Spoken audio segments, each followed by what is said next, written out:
Jay, if you earn $10, all right, you got $1 to put in church because that's where you at. And I'm taking $1 to invest for you, and you got $8. So if you needed $10, you need to go do some more work because that whole $10 is not yours. The What's Good Podcast. Are you ready? Your number one source to all the keys in the industry. With Brianna Jovahn. It's the What's Good Podcast. What's good? Hey ladies and gents, this is your girl Brianna Jovahn, and we are here with another episode of What's Good Podcast, and we are in season 10. We are talking all things wealth management, and I am super excited about who we have today, Mr. Kevin. How are you? I'm well. Thank you. That's good. And so we're going to get into more things of wealth management, finance, all the things. But before we get started, we always do an icebreaker. Okay. So are you ready for your icebreaker? I'm ready. Let's do it. So your icebreaker is, when you hear the word wealth, do you think more about freedom, legacy, or opportunity? Legacy. Okay, and why? Hands down. Wow. That was easy. Yeah, right. My apologies. Because I think of like wealth is, if from a visual standpoint, like the infinity of the ocean. You know what I mean? And so, yeah. And so that is like something, you know, if you've ever been on a cruise ship or if you've been on a beach and you're standing there and you're looking out and it looks like there's an edge to it, but you know that it goes on, right? And so that's like wealth, right? Like, seeing it is tangible. You can touch it. You can get your feet in the water. But that's just that's just the beginning of the legacy that's way out there in the abyss that may never ever get to explore ourselves. But if we do it right, our families should be able to see that. You know what I mean? Good. And then, so I think definitely legacy. Okay, we're starting off right. That was good. All right, cool. Okay, so we are going to get into our genuine conversation, and we always started off with who is the guest. Okay. So for you, who is Kevin? All right, so I'm Kevin Jefferson. Grew up here in Dallas, Oak Cliff, Texas. That's my hood. I know that's right. So public school product. I was actually born in Illinois, but I moved here very young. So this Texas is home for real. And public school product, went to school in Oak Cliff, high school, Skyline High School, graduated from United States Military Academy at West Point.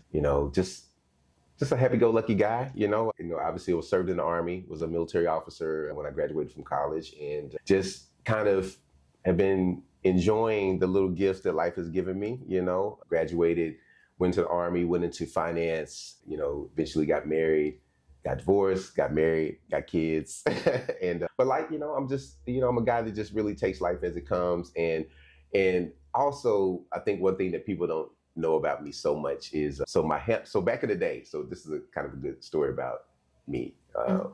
So back in the day, before the internet is what it is today, right. It was just like a bulletin board system. So that was back in the days of what we call Netscape, like in the 90s. And so Netscape was the big browser, like Internet, Explorer and all that stuff. And but you could connect to people, like the chat rooms now, it was like a bulletin board system. So like, I think it was the University of Iowa, they had a BBS or whatever. And so you would chat to people for like all over the country and at different colleges. And so you had to have a handle, right? Like that was your nickname, like when people got @ signs now, like it was like, yeah. So mine was Eclectic Poet. And so I love writing. I write poetry. I have the, prose and stuff. I had no idea. Yeah. So I'm big into creative writing and stuff like that. So yeah, so that's the little soldier poet that most people don't get. Yeah, people get to see about me. So yeah, that's the non-finance side, but yeah, I'm a creative. Yeah, for sure. Do you do spoken word? Like I have not done it recently, but I've been actually leaning back into writing, and I'm leaning back into I'm going to get back out and do more spoken word. So just, I love that space. And I remember it's funny how you kind of get into your living life, and I try to find moments where I can go back and reflect and say, okay, what part of your journey has like truly brought you joy? And are you still connected to that, like in a real way? And I think that the creative process, creating, expressing, hearing other people create, I think that's something that is necessary, especially as a creative, a person who I'm like always creating things. And so like I had to make a point to like either send myself voice notes, create notes, like type the text, voice the text, all this stuff, because normally I'm driving or something come to my head. And I know I got like at least 2 platinum records in my head. Right. Probably a literary prize somewhere for a poetry book. Because it just moves. Yeah, it doesn't stop. So I love being creative. So We that's gotta one find thing. you an outlet. I agree. Well, so I'm here for it. I'm here for the whole thing. I'm here for it. We gotta. Okay, there we you gonna go. need the people. We gotta share some resources. That's right. Come we gotta on. get the man back on the microphone. Get me plugged back in. That's right. Get me plugged back in. Okay, so I do want to go back to the very beginning because you have a lot of layers to you. This is facts. I mean, I've lived about 3 lives at least. Sounds like it. I mean, each one can have its own story in itself, this right? This is fair. So I do want to start before you actually went to the military, okay. right? I want to know what was wealth in your household at that time. Mm-hmm. Like, what did finance look like? Not so much as far as the bills, but when it came to education and understand what the dollar means, what did that look like in your household? That's a great question. So I think that's the reason why I'm super passionate about wealth building and legacy preservation and creation, specifically in the Black community, be honest with you, because I remember coming up, I was middle class family, my dad was super, like a great leader. He was in the McDonald's business, and worked for corporate, and then he worked for Black owner operators and helped them, scale their businesses. And I just saw him as a great leader. Like, he was a leader of people. I never saw anybody up close who inspired and held people accountable to the level that he did, and made people want to be better and like show people who they could be. And so that was the biggest gift I got from me. I know you're talking about finance, but like kind of giving you the context of it all. And so my dad, I was a pretty independent kid, I would say. I didn't need a lot of maintenance. I was pretty easygoing. Were you the only child? No, not at all. Like, I have 2 older brothers, an older sister and a younger sister. But in the house, growing up at the same time, maybe 3 of us were in the house at the same time. And then my older brother was like 6 years older than me and my sister. My sister's 3 years younger. So it was really she and I, right? And we'll get into probably some of the psychological damage effects, psychological dynamics, which might be damage, but psychological dynamics of that situation. But I was just kind of a dude that followed the rules. I just kind of, I felt like I didn't want to disrupt things. I wanted to always keep the stasis, right? And then being a Virgo, I was all about balance, and everything, So I grew up, and my dad always just said, save your money. And my mom said, don't get credit card bills. That was the 2 levels of financial advice that I think I got. Me too. You know what I'm saying? So it was very high level, very succinct. Yeah. And a lot of it, my own interest in finance really was just my own personal desire to like want to be wealthy, honestly, or be rich, and then also be wealthy. Yeah. But so I was really good at saving, but I didn't have an education on investing or allocation of assets or anything like that. And so I knew I go to work, and I knew I definitely like to save my money. And I would even play a game with myself. Like, I try to hide money in an envelope, and like, hope that what I'm saying? Like, forget about it. And I think I did once. I was successful once, but like, it's hard when you hid the money, what I'm saying? But I tried, but it really wasn't a lot of technical instruction, as far as wealth. My dad had some McDonald's stock. He had some different things. And I remember people being at the house, like insurance long ago, like, over 40 years ago. So, it's pretty significantly appreciated stuff, for my mom. But all those things, like, so I'm going to talk about that too, right? Because we have a real conversation. Like, he had that stuff, but then at some point it was liquidated, or like when he passed, we didn't know, we didn't know what to do from an estate planning standpoint, and like what was still there, what wasn't, what would have been liquidated. And so it was kind of not a big mess, but it was like some uncertainty, as it related to what was really there for my mom when my dad died. So all those lessons, like all that stuff stuck with me. So I feel like I'm really kind of the first kind of progenitor of the conversation in a formal way, with my family, particularly my nuclear family. And so I think a lot of the things that weren't said have been more impactful than what was said, So I definitely make it a point with my sons. I have an 11 and 12-year-old, 2 boys.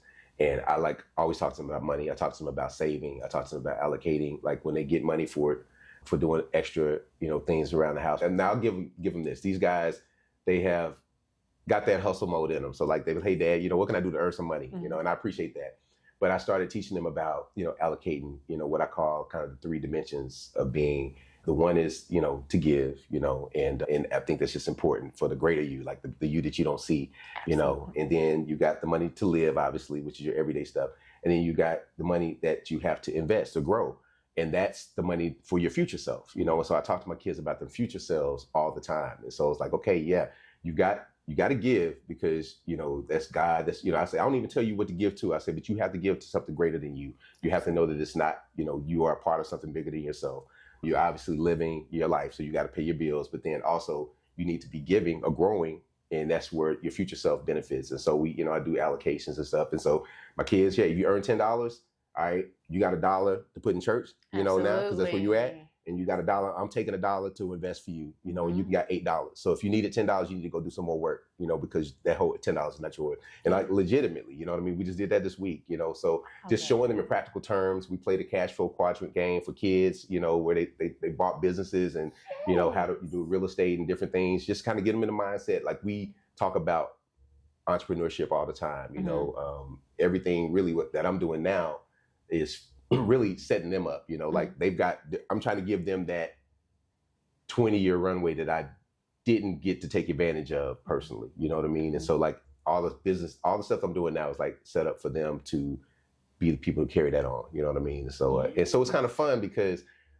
it's a second shot, right? It's like a second chance to kind of do it a different way and like set like the level that I'm starting on is a different level than where I started, with them, and so I'm, really grateful. But there weren't a lot of tangible lessons, but save your money and don't go into credit card debt. So, I was a good saver. And then I think I rebelled when I went to college. I was like, you know what? I can handle a credit card. I got a credit card. And, so. I think that was me too. Yeah, that's the devil, right? That's why I was in college. Yeah. It's like, man, I'm grown. Let me show you, you know what I'm saying? So, but, and nothing, one thing I do know and I believe and I've learned is that nothing is intrinsically good or bad. You know what I mean? It's like truly, these are all tools, and that's the importance of the conversation, because you want people to understand that if you use the tools properly, they can all benefit you. You know what I mean? But you have to understand what what your goals are, what you really care about. So I'm gonna slow down. No, you're good. I'm gonna let you, so because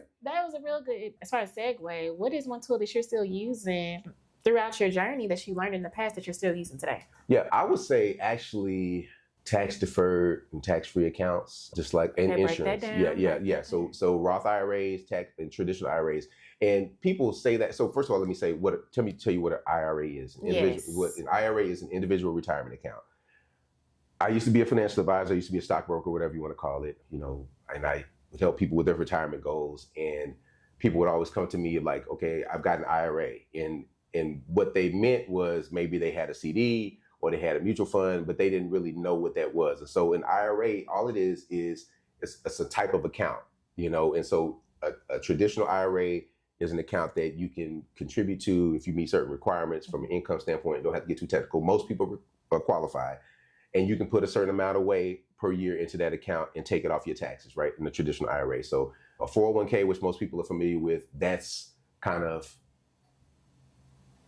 I'll be careful with this, but for comparison sake, it's like a IRA on steroids because you can contribute more money to it, right? And so most people contribute to their 401k, and that's good because the money that you contribute before you get your check is not taxable. So that's a big thing. So I think one of the things that get overlooked when you talk about finance and growth, this is all going to the story of like what I use still. I guess I use the principles more than anything, you know what I mean? And so the vehicles, I'm gonna speak to that, but so the IRA and the 401k, they allow you to grow your money because you're not paying taxes on it until a point down the road. Right. And then a Roth IRA obviously is one where you've already paid the taxes, so it's called after-tax money, and you can put the same amount that you could in a traditional, which is an individual retirement account, and then you get no tax break for it, except for that all the money that grows in it is 100% tax-free.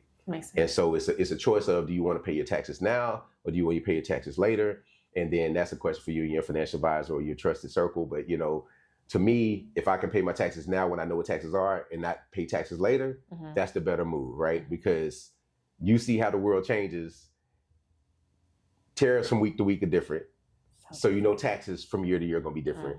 And I don't want to be the cat that when it's time for me to pull my money out to say, hey, bruh, I need 60% of that. You know what I mean? And I could have paid 20% or 10% or 5%, early on and never paid tax again. So like just little small considerations, like I call it like a friend of mine called it, money's like a pipeline with water in it. And you just want to fix all the little leaks, it's little leaks that really slow you down. It's not that you don't know. And so I definitely, I believe in the power of using, deferred or tax-free vehicles. So what IRA is that, what goes in the IRA, so the IRA is like a house. The account is a house. Okay. What goes inside the house are the investments. And so that's where you get into stocks, bonds, cryptocurrencies. I had no idea about this. Yeah, absolutely. So yeah, so I never thought about the breakdown. Like yeah, this. so there you go. So I'm grateful that I could share that with you. So the IRA is just the vehicle. It's the house is the thing that holds all your assets, your furniture. And so the furniture is your investments, whether that's bonds, whether it's cash, whatever it is, it's protected in that house. And so that's one thing I think that is always powerful. I'm a big proponent of what I call self-directed IRAs, not to blow your mind too much, but there is what's called a custodial IRA. Custodial IRA is the one to where you invest in the regular stock market stuff. A self-directed IRA is where you can still use a tax-deferred account or a tax-free account, being a Roth, and the contribution limits are the same. So let's say if you can contribute $5,000 to a traditional IRA, that's a custodial account, you can only contribute $5,000 to a self-directed IRA a year also. You can always roll over your 401ks into an IRA. Right, right. And so so that's how you get big amounts in there to be tax-free or tax-deferred, whatever, depending on how you roll it, what amount you pull into there.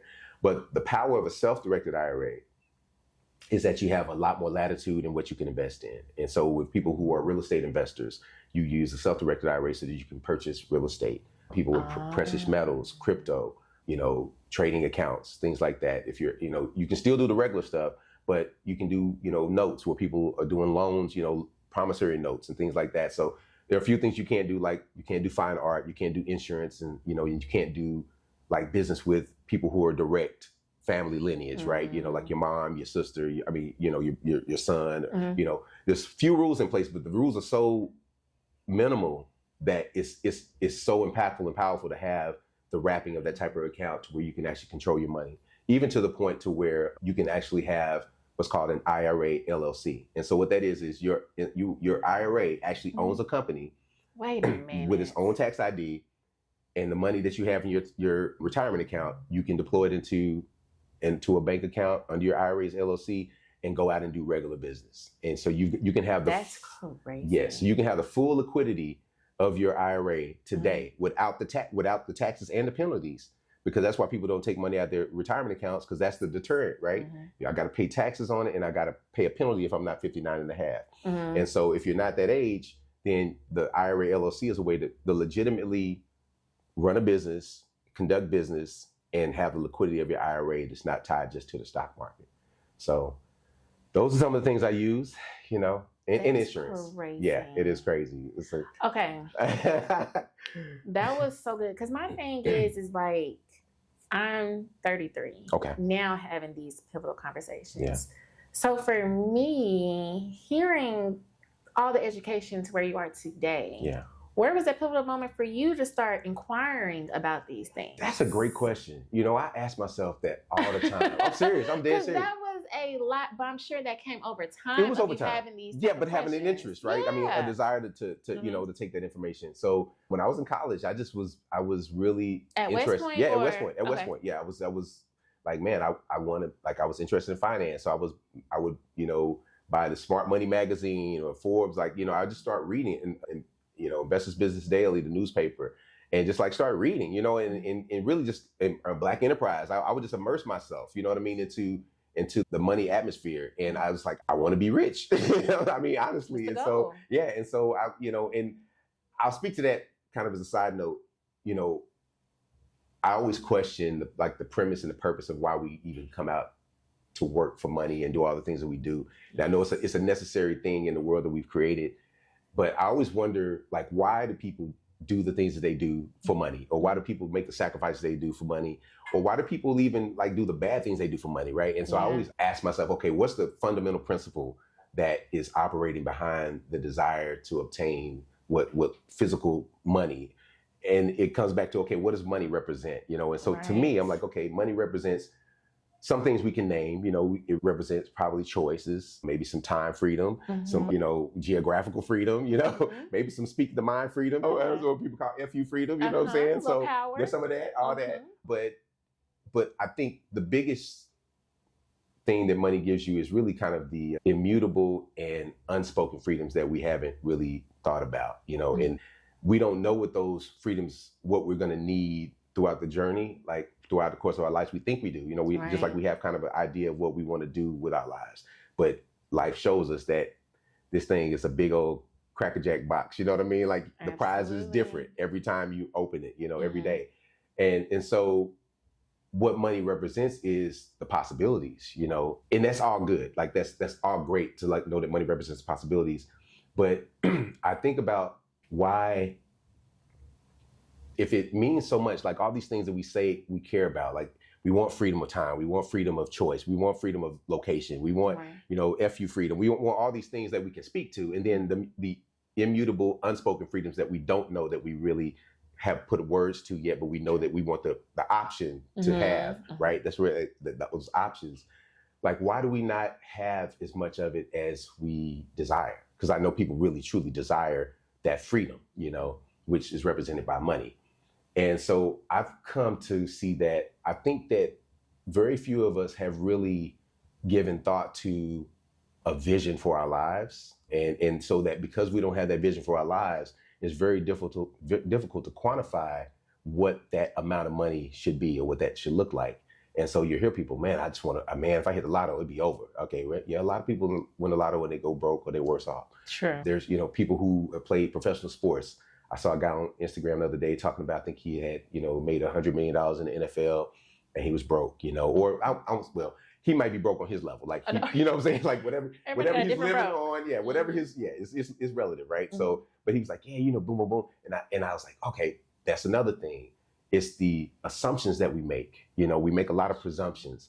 And so if you assume that you have to do these things, or you have to have that, or you have to move a certain way, you're creating constraints on yourself, right? But I think the biggest thing is the vision. I think there's a lack of vision when it comes to a person's life. And that doesn't mean to me that what your life will cost. It means that you can truly, if you ask me, or if I ask you, like, how do you paint me a color word picture of your life, the life that you want to have?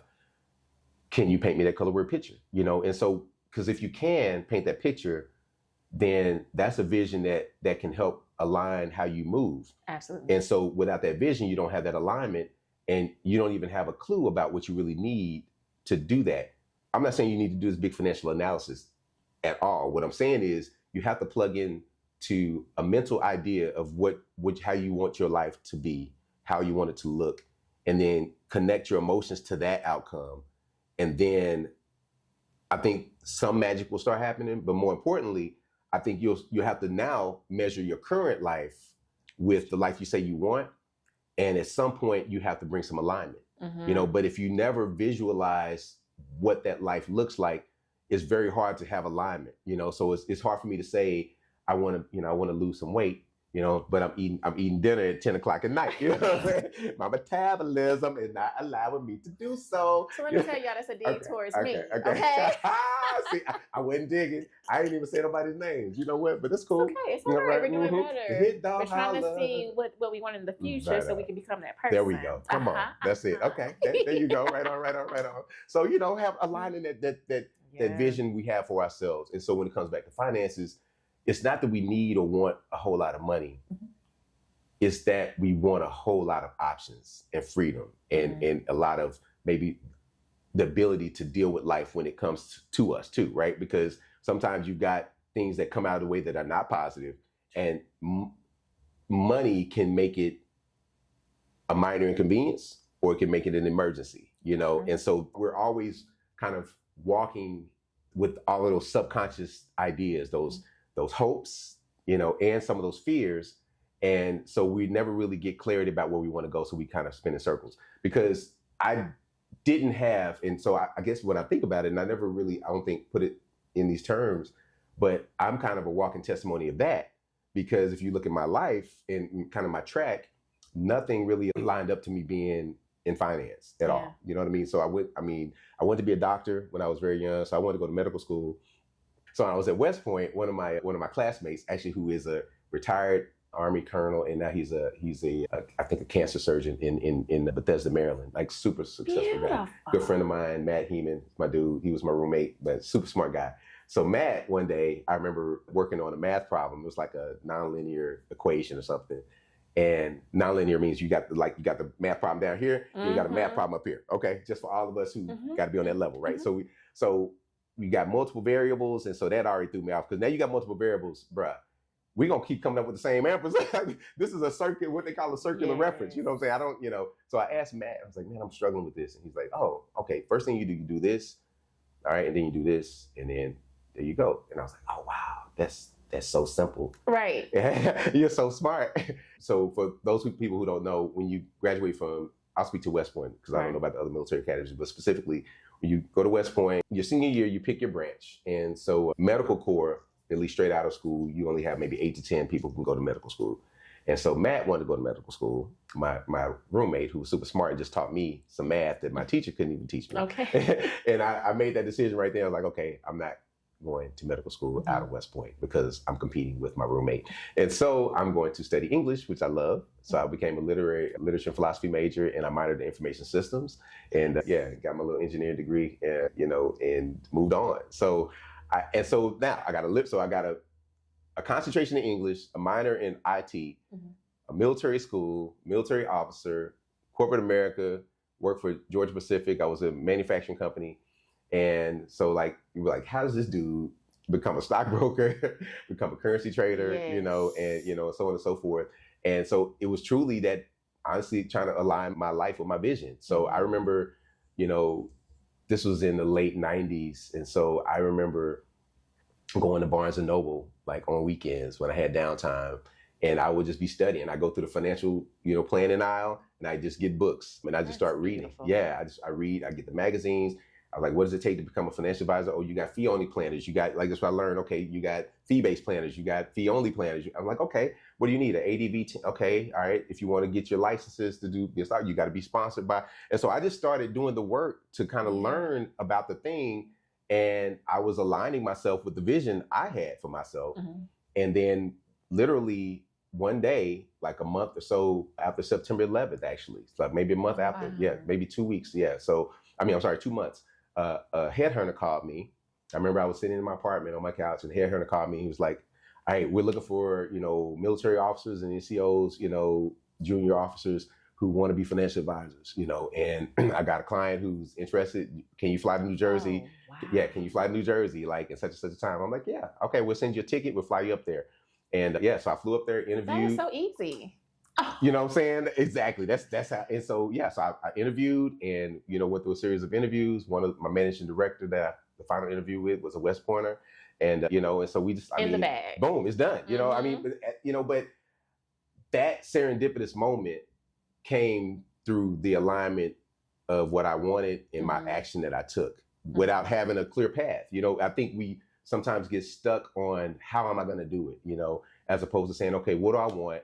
All right, what can I do today? What can I do right now and see what happens, right? And so I think that really aligning your vision and taking action on that is the biggest gift you can give yourself. And so even in finance, whether you know or don't know a thing, commit to, what would the person that I want to be, what would they be doing? You know what I mean? What version of myself, I don't know all the things, but when I think about this, when I think about being, a guy who has, a house on a beach in different places, what does that feel like? Okay. Yeah. Am I the guy who's operating right now, or the girl that's operating right now, to where I'm even putting myself in position to do that? You know what I mean? Am I managing my regular finances in a way to where it says I'm being organized and responsible? Not that I'm wealthy, not that I have a lot, but am I managing what I have in a way that tells God, the universe, the ether, that you are truly serious and wanting on a deep guttural subconscious level? Do you really believe that you can be this person? And if you really believe that you can be that version of yourself, amazing things start happening. But you have to take that action, And so I'm a walking testimony to how do you get how you live 3 lives at one time, and so I didn't even think about it, but I just started walking it out, and then next thing I know, I'm working at Merrill Lynch, and got recruited Edward Jones, and I went and started my own company, and I've been in business for myself for over 21 years. So I'm grateful, and it's not easy, but commitment to that bigger vision, first of all, I think it allows you to not lack a sense of urgency, right? Because you do have to have some type of sense of urgency, commitment, hey, I got to get up and do it, right? Got to make it happen, but you don't have to rush, I think that's one of the things as a trader, as a financial advisor, I always tell people, you don't have to rush. Yeah. You'd be amazed that just slowing down, taking your time will get you so much further. You just got to start and you got to commit. If you commit to that goal, to that future self, to that outcome, whatever, that vision, and it may be a vision that is a 30-year vision, you know what I'm saying? Or a 20-year vision. And you like, well, you thought it was a 5-year vision because you could see it so clearly. But then it takes you 25 years. And if you don't quit, if you don't faint, right? If you faint not, I believe you will receive. Like, I really do. I believe that like you have to persistence and getting up every day and putting in the work will get you further than your intellect and a lot of things. You know what I mean? Like, I really believe that you don't need, like, we need so much less than we think we do, you know? And so yeah, I committed to it. I maybe was just ignorant enough to not know anything else, right? It's like, hey, if I want it, I'll go get it. Yeah, that's what Let's you go wanted create it. Yeah, I really did. You fed for it. Yeah, really did, man. I mean, I was working in a plant, supervising, managing people. That was a fast track management. So I was, they were planning to put me into leadership, executive leadership, but that's not where I was at. Like, I wasn't feeling that. I mean, it was cool. The money was cool. I had a job, had a chance to work for Amazon back when they weren't making no money, and they were paying a good money. Like, they were paying close to $100,000 a year then, you know what I mean? So that was a great opportunity, but that wasn't in alignment with what I wanted, And so, not that I didn't do it for that reason, but it was like, take it or leave it. Yeah, exactly. I mean, I wasn't tripping, and so, and I didn't even actually know the value of the opportunity then, because Amazon was not what it is today. Right. It was an online bookseller that was becoming something else, right? Yeah. So so it was like, it was totally different. And so anyway, I just realized that, hey man, you can get it. Like in America, you got a shot. You know what I mean? I mean, say what you will about it, but like, this is one place that you can truly, if you want to become, or even recreate yourself, because sometimes, we get into that mode of, well, man, I'm this, or I've been through this. I had these scars. I've had these bruises, these bumps. People know me as this. I used to be a stripper. Now, I used to be a stripper. But I mean, if I was, I wouldn't be mad about it. I would own it. It is what it is. Right. I mean, it is what it is. Exotic dancer, by the way. That was what I was. but it doesn't matter, right? So, right. Man. So, but just like own your journey, right? Just be authentic, like own your journey, and never feel ashamed for your journey. You know what I mean? Like, just really, and I think because there's so much self-imposed shame that the world didn't have to shame you. You know what I mean? Like, we wake up with ourselves every day, and it's so hard sometimes to get out of our own way, and so, like, you don't have to share all your plans with people. You got to convince yourself first. You know what I mean? Can you live with your plans? Do you believe that you deserve what it is that you want? And so, I don't know.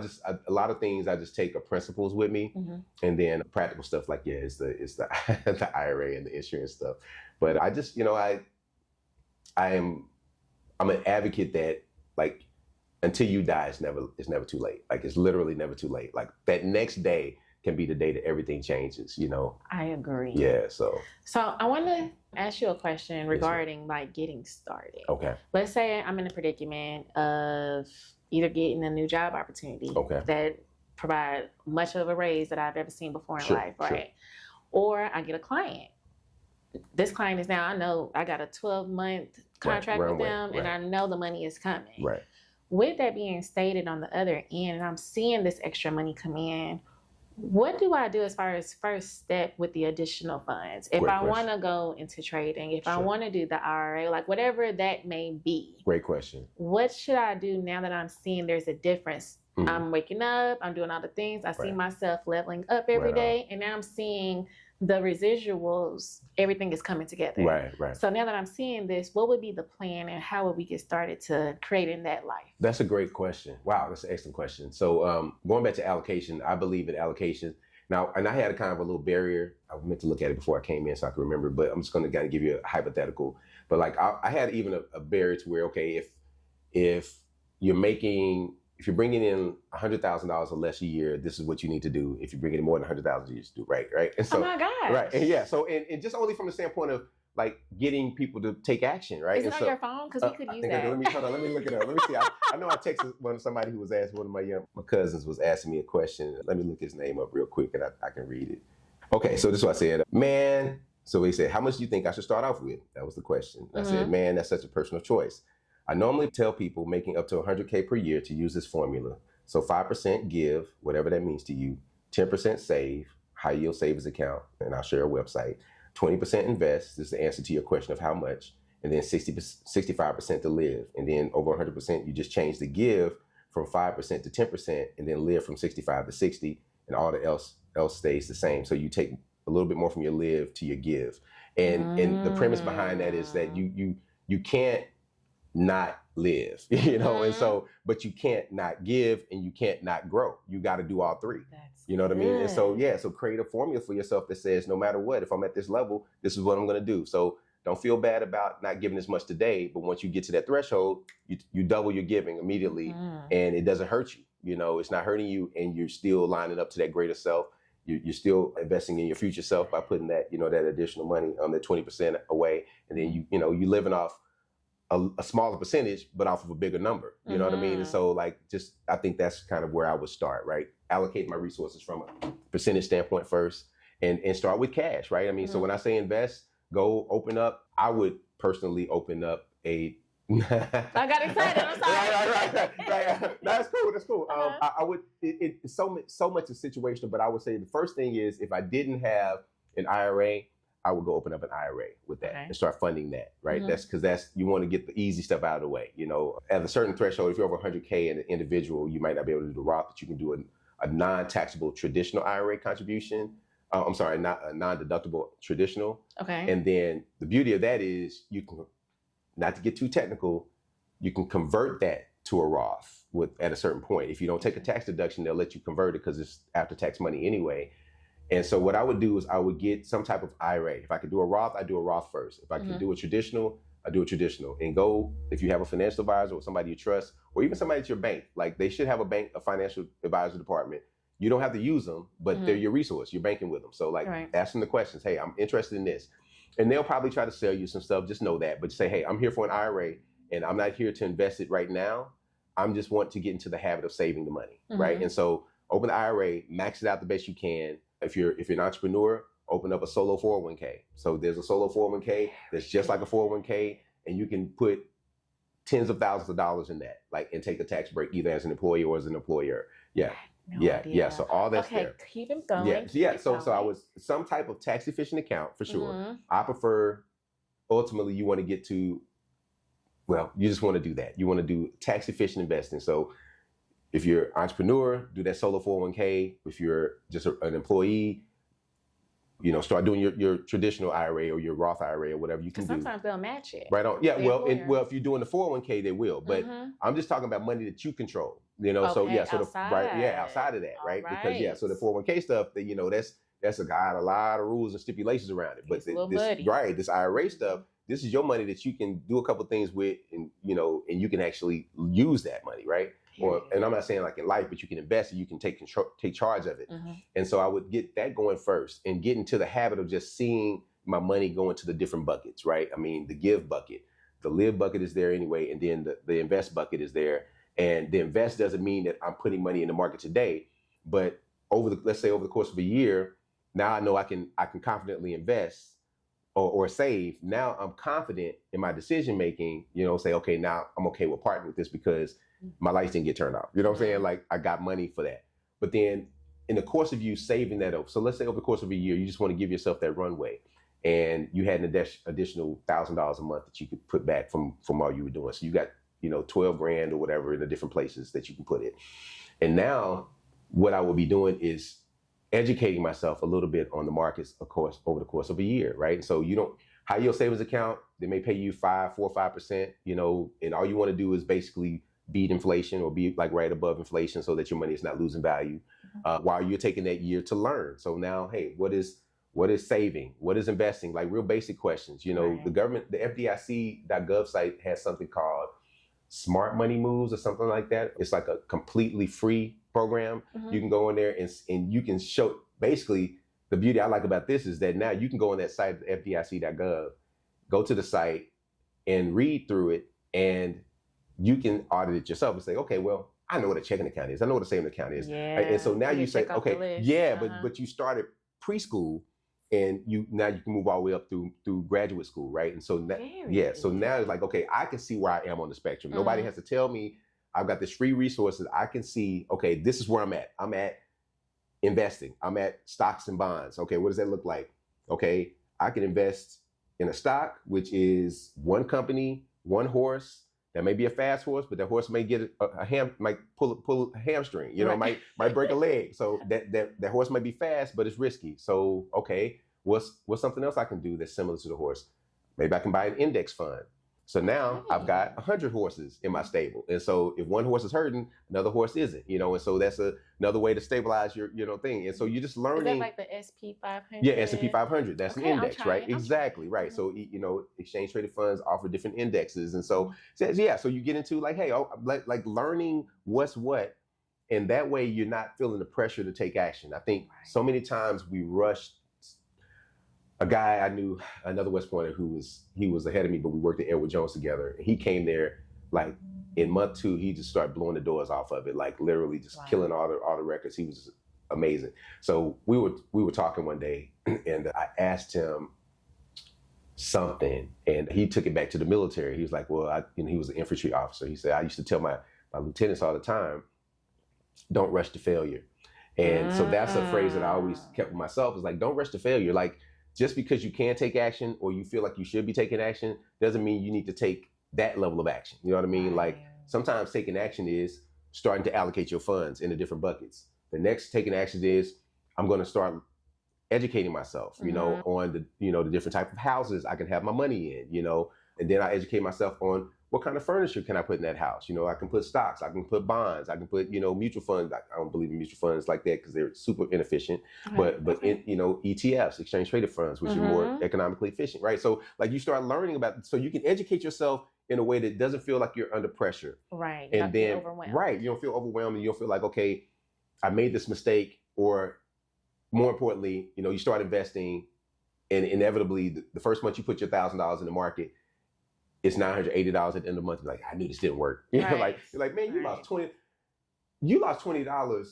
You spent $100 at a restaurant last night. I don't want to hear about $20 in the stock market. You know what I mean? Like, and so have a long-term vision, you know, for that. But so when you have that long-term vision, kind of bring it all together, try to keep cohesiveness. When you have the longer-term vision, you can act with intention, and you can also act with what I call tactical patience. You can slow down a little bit and kind of get the landscape and walk, just keep moving forward. You don't have to take big steps, but just keep making steps forward through my education. And so that's, I think, the easiest way. Go find free resources that you can trust, and just start finding out where you are on that journey, and then start there and build on that. You know what I mean? And while putting money into tax efficient vehicles. Did that answer your question? That was good. Okay, Yes. Good. Okay. Awesome. So we're going to go into our next segment. Okay. We're going to talk about highs and lows. All right. And highs and lows is any part of your journey. Okay. It could be family, it could be friends, it could be in the army, Sure. it could be whatever landscape you want to go.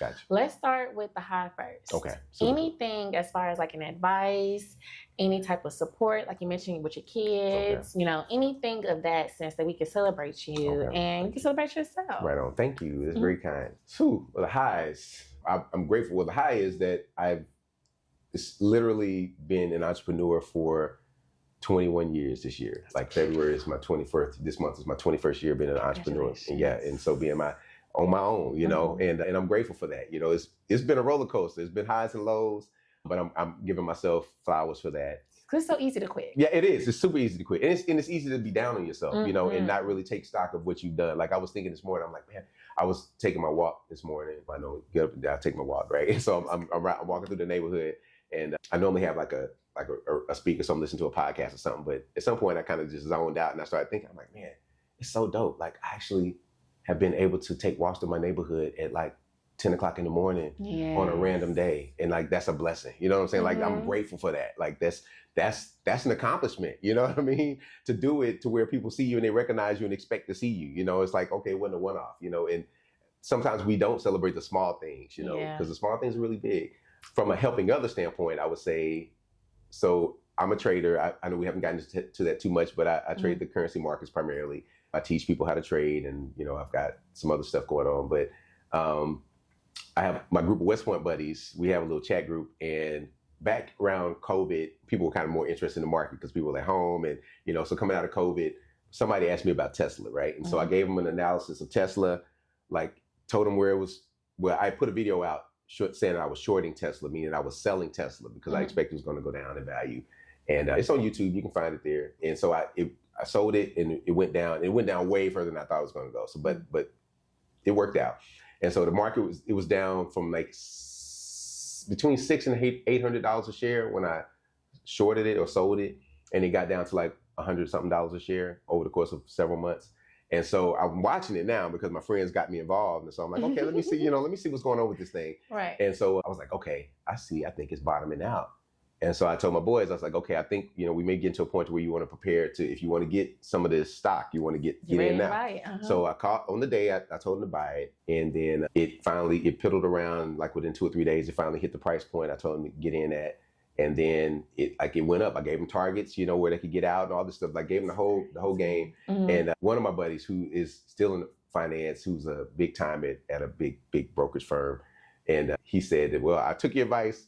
I bought some options, man. He said, man, if I had held on a little longer, I would have fully paid for my kids' college, man. I thank you. I owe you a steak, And so I laughed, and I love that dude to life anyway. So I'm glad that he won. But I'm like, I love this. Like, I love sharing and showing people like this thing doesn't have to be a mystery. Like this thing, like this is truly actionable. And I have come to absolute certainty that there's nothing on this planet when it comes to money that if there are billionaires involved or trillion dollar companies involved, it's not random. Yeah. You know what I mean? Even so banks are trading. Correct. So yes. And so I'm like, there's no randomness. If you have a $6 trillion a day industry, which Forex is, foreign currency markets is over $6 trillion being exchanged on a daily basis. Mm-hmm. There's no way that somebody's leaving that to chance. You know what I mean? And so when you understand that, it first of all gives you a little bit of peace because you're like, okay, there's a way that you can actually hop on this elephant and ride this elephant yourself. You know what I mean? Mm-hmm. You don't have to, you don't have to be out here getting stepped on. You can literally learn how to rock with them, Sure. And so I just, I tell people anyway, so as a trader, it's really cool to like share things with people and then they see them come to fruition. And sometimes it doesn't work out, right? Mm-hmm. I mean, so being real, like it doesn't always hit exactly how you want it to, but I would say 7 out of 10 times for me, at least. That's right. It hit. You know what I'm saying? Like, as far as me and mine, I know. We at 7, 8 out of 10, right? We did high numbers. You know what I mean? So we getting there. But yeah. So that's my high for like myself and then for others, and then a low is like a combination. It's a relational and a business thing. Mm-hmm. And this actually is fairly recent over the last couple of years. So maybe this is 26, so 23. I reconnected with an former friend, and he was opening a restaurant. So I went to his restaurant opening. We talked, and he had a business like for doing funding. He would help people get business funding, whatever. And so in the middle of our conversation somewhere, he was like, man, I need like a place for these people to put some of this money that they're getting so they can start generating income. Because a lot of them are like either newer businesses or, whatever. And so I put my thinking cap on and I was like, okay, well, how can I help? And he said, well, I'm just looking for options. And so I was like, okay, well, they can, maybe trade, you know what I mean? Now I'm looking at it and I know how people move, and most people don't like that process. Even though you start learning it, they're not going to learn it in time to start generating cash flow in the first year. You know what I mean? Like just being honest, like it's like being in school. You got to go through that. That's true. Yeah. Because that's where I'm at with, like, I want to learn more. Mm-hmm. I feel like, not even foundational wise, but I just feel like it's so many elements. Yeah. You can't rush it. Yeah, no doubt.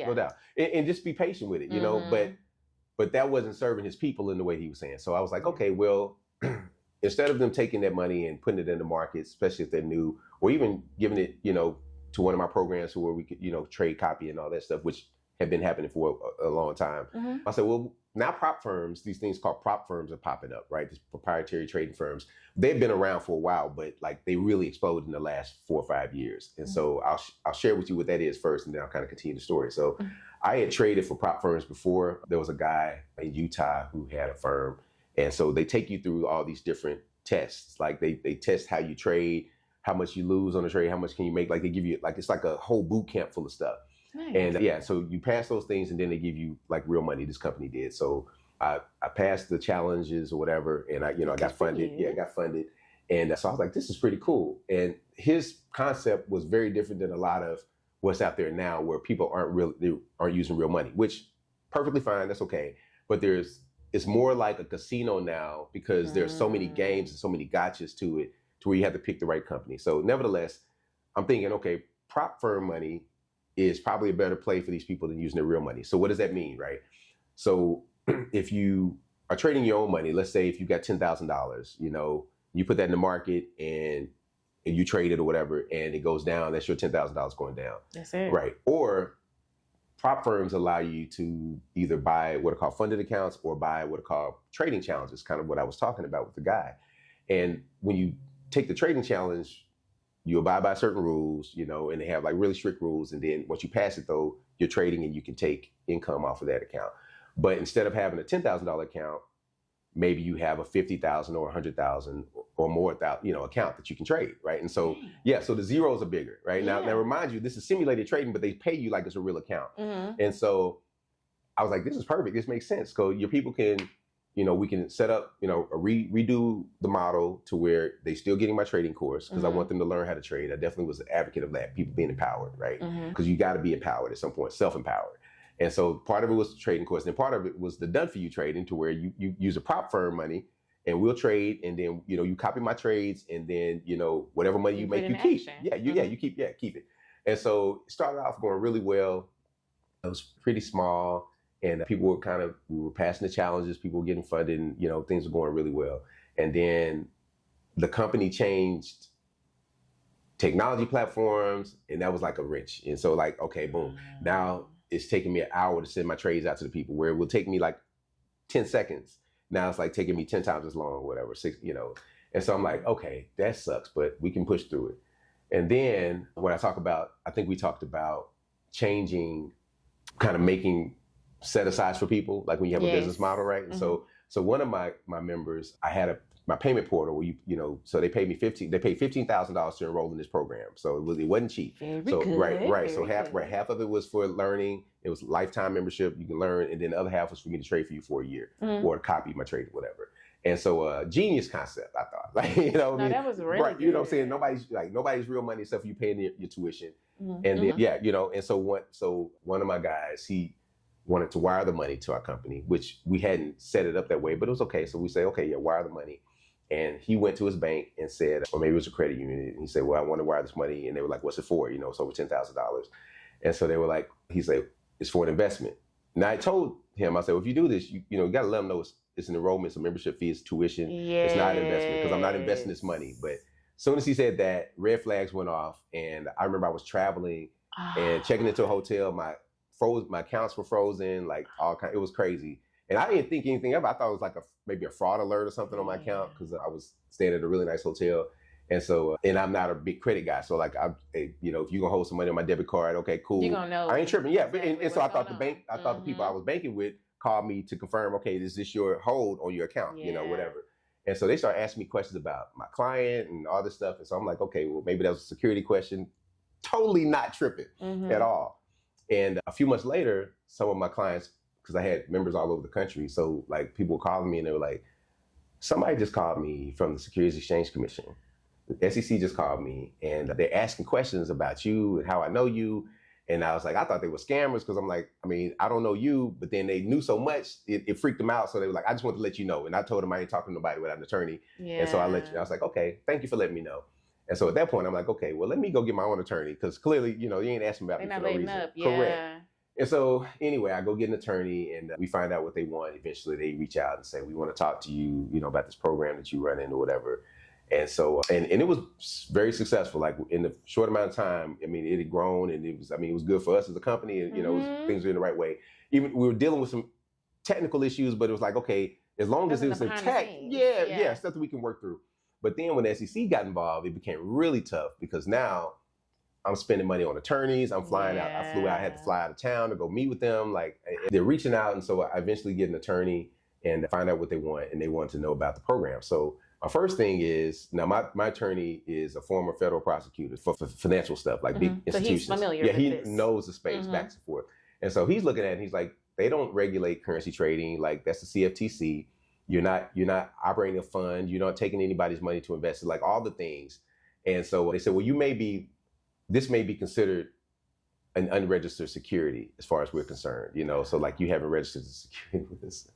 I'm like, this is crazy. Anyway, so we get through it it. was reaching. Right, in a real way. So, but like, it's like a dog on the bone. Like, you ain't gonna there's no way they're gonna let it go now, right? Mm-hmm. So fast forward, we end up now my friend, the person I really even started this vertical for, he's there because they're asking him questions because he was one of the salespeople and probably benefited the most from it, essentially. And so anyway, we're going through that. And then at a certain point, I can't get him on the phone. Now I understand because we're dealing with a legal issue. So I'm like, okay, I understand that we don't need to really have no substantive conversations, but like, I feel like there's a way we can check in on each other. Like, in this world that we live in, there's a way to see if brother's all right. You know what I'm saying? And so like, they went completely off the grid, like completely like left me on red, that kind of deal, whatever. And so I'm like, okay, all right, I see how you kind of moving, but we'll see. Once we get to the other side of this, we'll see how you move. And so like, no better, but borrowing money, like, cause he was going through some personal issues. So, I mean, he's into me now for like tens of thousands of dollars that as a friend, as a brother, I was willing to lend him, but now he won't return my calls, and then we got this thing. And so anyway, we end up, my attorney comes back and says, all right, so they want to settle. I'm like, what? Oh, what? Yeah, right. And they said, well, they will settle without like saying that you violated securities laws or anything like that, but your company, we have to settle for a certain amount. And I was like, okay, how much do they want? And so they said, well, this is the fine. And then they throw like some sauce and gravy on it. So like what they call, I think, engorgement or something. And so they end up saying, well, we'll settle with you for $852,000. And so I'm like, that's crazy, man. That's crazy. Or you don't have to go to jail. Yeah, well, I would not. It was civil. It wasn't criminal. It was civil. It was civil. So I want to be clear about that. So it wasn't like a fraudulent thing. It was just like they felt like I didn't check the blocks, So nevertheless, they say, well, you can settle and you can't be in securities business anymore. And I hadn't been in the securities business in decades. So it was like whatever we were selling on personally didn't bother me, honestly. I was pissed off because I felt like it was definitely bullying. Yes. But nevertheless, red taping. Yeah, absolutely. And so I asked my attorney, what is the flip side of that, right? So because he wanted to go to court. He was like, yeah, I think, we definitely have a strong case and we can go and fight this in court. And so I said, so what does that look like? He's like, well, of course I got to bring on some more attorneys to do the case, A, B, C, D, E, F, G. And he's being real. And so I'm like, all right, so what if we get there and like, tell me about that. He's like, well, yeah, we can get there and they can still fine in our favor and still you might have to pay a fine. And they actually, if you don't take the settlement, they reserve the right to triple the amount, right? So it goes from, 8 to 2.4. And so I'm like, and I got to pay my attorney along the way, no matter what happens. And I was like, well, the math doesn't work out for me. Like, I don't need this. So we'll agree to the settlement, So we settled last year for the $852K or whatever. But in the midst of that, so that's a down for real. Like, it's a real down, you know what I'm saying? So the friendship is gone and that business is gone. Like, but that was good for me though, because I did a lot of reflection in that. And so I was asking myself a lot of questions, and that's a big part of the reason why I decided to retire. It was like, okay, there's so much in my life that I'm allowing in that has no real positive, like the positive impact isn't positive enough for me to go do it. And the negative impact is too great for me to do it. You know what I mean? Like the risk reward is not worth it. And that's dealing with a lot of people that you didn't have alignment with, right? And I was a big advocate of alignment, and I thought I had alignment with a person, I didn't have it. So that was my down, right? Yeah. But I'm grateful too, because it really brought me back to a place of introspection. And I was like, okay, why do I find myself on these little journeys to where I'm helping people? And I know I have a heart to help people for sure. You right? really do. Thank you, love. I appreciate you. But I'm like, but everybody doesn't deserve your help the same way, That's know? true. And so I had to really get real with myself. And so you talk about the sibling thing. That's where I was the person who always kept the balance. So one of my older siblings, he would always get into trouble, super smart, but he would get into trouble, when he was a teenager, stealing cars, doing all kinds of stuff, And then my younger sister, she's a baby girl. So like, she can be her own kind of troublemaker, but like she's still the baby girl, right? Exactly. And so I was just like the good kid who never gave any trouble. And when I thought about it, I was like, I didn't realize that I have been really using my intellect to be seen my whole life, because that was the only way I could be seen, like through academic recognition, through perfect attendance, through all these things, and like going to West Point. And not that I didn't want to do those things, but when I looked at it, it was like, hey, that was my shouting out to the world, and I just continued that. And it benefited me, it's benefited me, but also I'm like, but there are a lot of takers, And so if you're a giver, there's takers waiting to take, and you don't know it until it goes bad, who the real takers are a lot of times, And so I just had to get real with myself. And I'm like, really, the majority of why I get up in the morning is under my roof, you know what I mean? And so why am I putting myself at risk for anything that is not involving that wealth legacy that I'm creating in my own house? Absolutely. You know what I'm saying? And so I came to terms with stuff and got better at not only saying no, but hell no, and like really F you and not even caring, right? Like, I don't care what you think or nothing, And so that's, I just shifted gears and say, okay, when was the joy? The joy was when I was teaching dads how to trade. I had Forex for dads, teaching dads how to trade so they didn't have to go get a second job, you know what I mean? And they wouldn't miss out on real moments in their families' lives, like what I call living in the fullness of their humanity. I think we talked about that, right? That was beautiful. And so that was dope because the guys I was impacting and meeting, and they were coming to the classes, and we had online classes, we had in-person stuff, and I'm teaching Forex in barbershops. I mean, it was dope. It was so much fun. And the money got better with the different, like, people asking me to do different echelons. And like, what about Forex? That's how we became the Forex family, because women were like, well, what about the ladies? Everybody wants to be included. And I respect that. But I felt like my true calling on that particular mission was Forex for dads. You know what I mean? And that's where I saw the greatest joy and the greatest impact. Not necessarily successfully with them, financially, because it was a relatively small group, but the impact is great. You know what I mean? And so this is kind of an alignment thing again, right? First of all, being aligned with self, and then on those principles, making sure that your alignments are also together. You know what I mean? And so I always take some lessons, I always take some things away from it. And, so now I'm freelancing, doing some other stuff that's just more fun for me. Yeah. But your decision. It's on you if my you choice. Correct. Right. So it was a dark period, but I'm grateful for it because I definitely feel like I emerged more true to myself. Absolutely. So I think that was enough. Okay. You've given us so much. How can people stay up to date with you? Okay. If that's website, email, LinkedIn, social media, etc. All right. So the best place, I think, is just to find me on LinkedIn, Kevin L. Jefferson, LinkedIn, I think /Kev Jeff or something like that. I have a couple websites. We have fmtrades.com, Foxtrot Mike, or FM like a radio station, trades with an S.com. That's where you can go to learn how to trade any market. We'll teach you how to trade, and you can potentially start making cash flow like in the first week, because I give my students my trades to take, so because I want us all to win.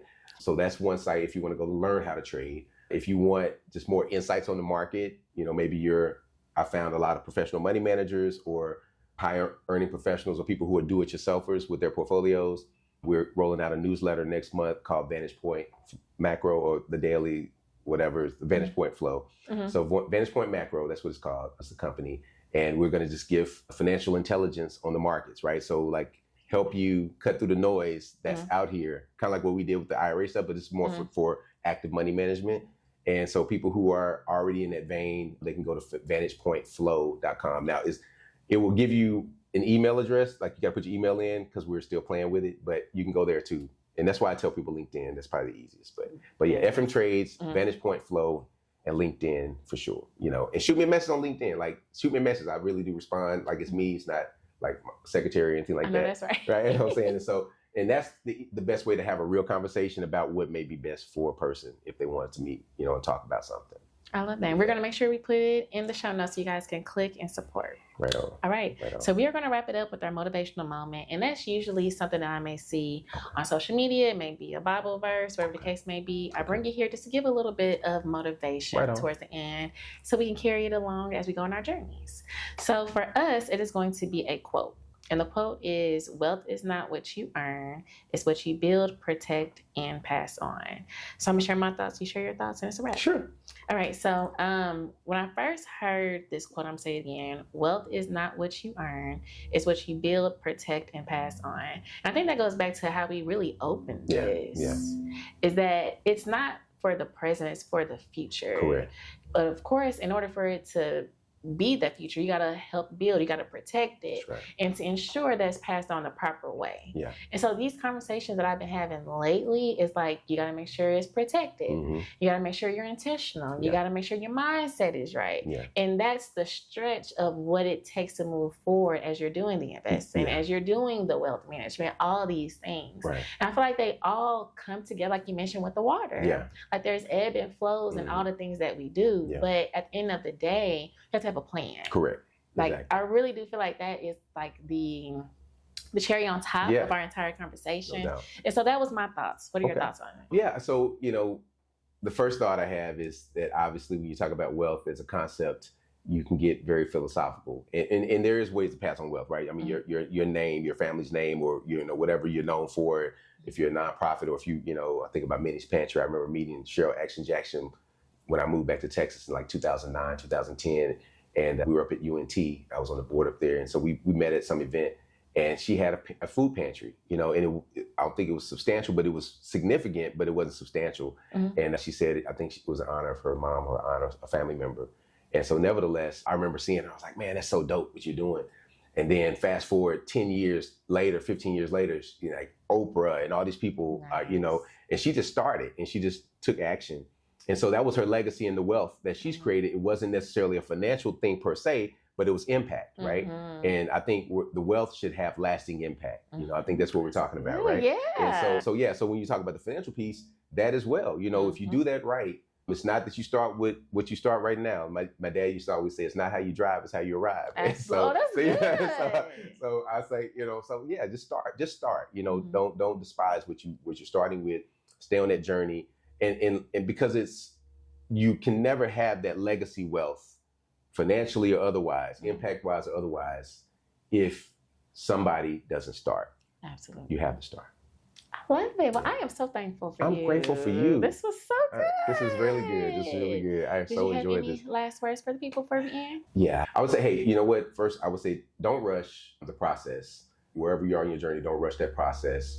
Really be present and feel the good and the not good about it. And then, take your time. Slow down. The life is longer than we think. Like, no matter how short it is, it's longer than we think. And so, just like take that extra step and make your next move meaningful, right? Make that next move meaningful so that you're not just taking action for the sake of taking action. And seek help. Don't be afraid to seek help. We all know a lot, but there's a lot we don't know. You know what I mean? So let's be humble, stay hungry, stay humble, stay foolish and curious, right? Very nice. Bam. That's all This I got. was so good. All right, ladies and gents. Well, if you're listening to this morning, noon, evening, or night, thank you for tuning in to another episode of What's Good Podcast, and we'll see you guys next time. Thanks for joining us for another episode of What's Good Podcast with your girl, Brianna Jovahn. If you found today's discussion inspiring, don't forget to hit the subscribe button on your preferred podcast platform. Explore additional resources on our website at whatsgood-productions.com and find our social media links listed in the show notes. Stay tuned for more captivating stories ahead. Until next time, stay blessed and keep uplifting your community.